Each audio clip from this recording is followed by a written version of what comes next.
I think one of the biggest motivations for me getting into the sheep has been biodiversity and pasture health, and trying to figure out how to create more sustainable pasture systems and all of that. And just in the last month of doing this, I've already seen benefits and little things that you don't think about. So this area, this has been cut for hay for years. It was mowed as a lawn for a long time, and then it's been cut for hay for the last 3 years. So out here in the center, this gets the most sun. This is just fescue and maybe some clover here and there. It's not real tall right now. It's probably 8 inches at best. A lot of dry dead in there. Obviously we haven't been getting a ton of rain, so that's part of it. And then you go over here up against these fence lines where there's shade, where there's trees, and we got all this grass, which I think this is blue stem of some sort.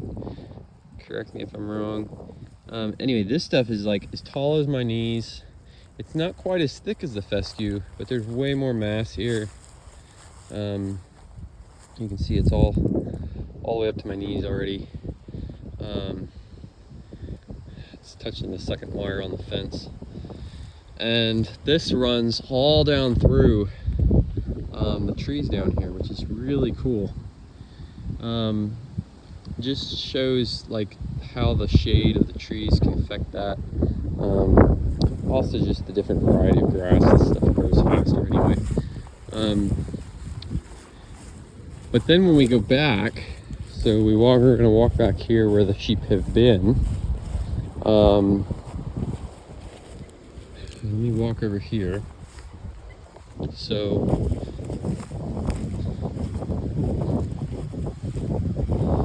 here's what we're on today.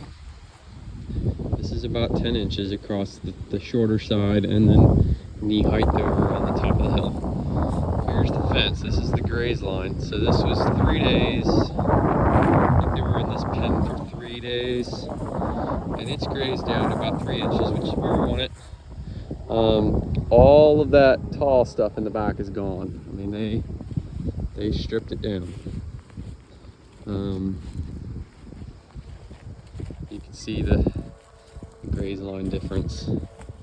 It's pretty awesome. And so the big thing that we're looking at now is recovery time and how things are recovering. And so I'm going to walk back. This is what I pulled off of today. So this was 3 days of grazing. Maybe it was 4 days, something like that. I don't remember what day I moved them. This is 4 days rested, because this was the paddock they were on before that. And obviously we haven't had any rain, so things are gonna take a week or so to start bouncing back, start recovering. Hopefully we get some rain here soon. And then we're gonna go back over here. So no rest, 4 days rest, back to a week of rest.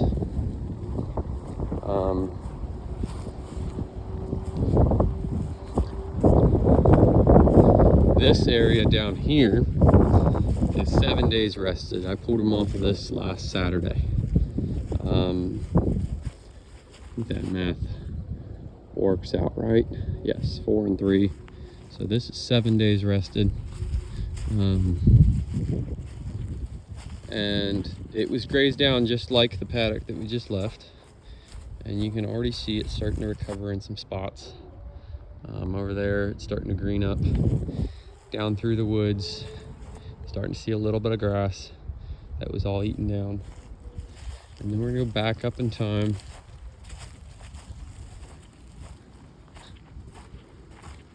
This is 7 days. This over here is 14 days-ish, give or take a day or two.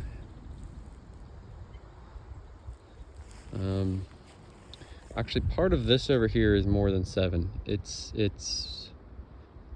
like 10. And then this is like 14 or 16 days. Looks real good, starting to come back. Then over here, this area, this is I think about 21 days now. And the cool thing is there was very little grass in here. Now, it is early in the season, but there was very little grass in here when I ran them in for the first time. And we did bring some light in because we cut the brush line there that let some of the afternoon sun down in here. But this is all grown up and it's grass coming back, not the weeds. So I'm really excited about that.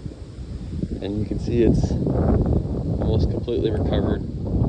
It's been about 21 days. And then going back out of the woods, I'm just gonna follow this tree line up. This area up here, this is open, so it gets more sunlight, more heat. And this is recovered. Almost all my dead ends are gone. It's just not real tall yet. And so it's all pretty much recovered. And honestly, it's about where it was when we started grazing it, because we started this area pretty early. It's a little sparser down here. You get up here towards the top, and this might be hard to see on camera, but this was eaten down to nothing. So this is already 12 inches in this area versus, so it was eaten down like that to 2 inches, and it's 12 inches, and this has been about 30 days. So our other areas down there, they're not growing back as fast because they're getting way more heat off this, they're on the south facing slope. We need some more water. This obviously got rubbed up on the skin layer, but they are recovered down here. This is, we go down here, we're about 40 days down in this area. You can see this area, we barely hit this area. This is just spotty from being mowed. This field has been mowed so much over the last couple years. It's just kind of hurt everything. Lots of clover here. Down here in this grass, it's recovered. It's just not, it's not real thick and lush, and that's just because we haven't gotten any rain. And this is about 40 days-ish. You can see some of that backstory here around.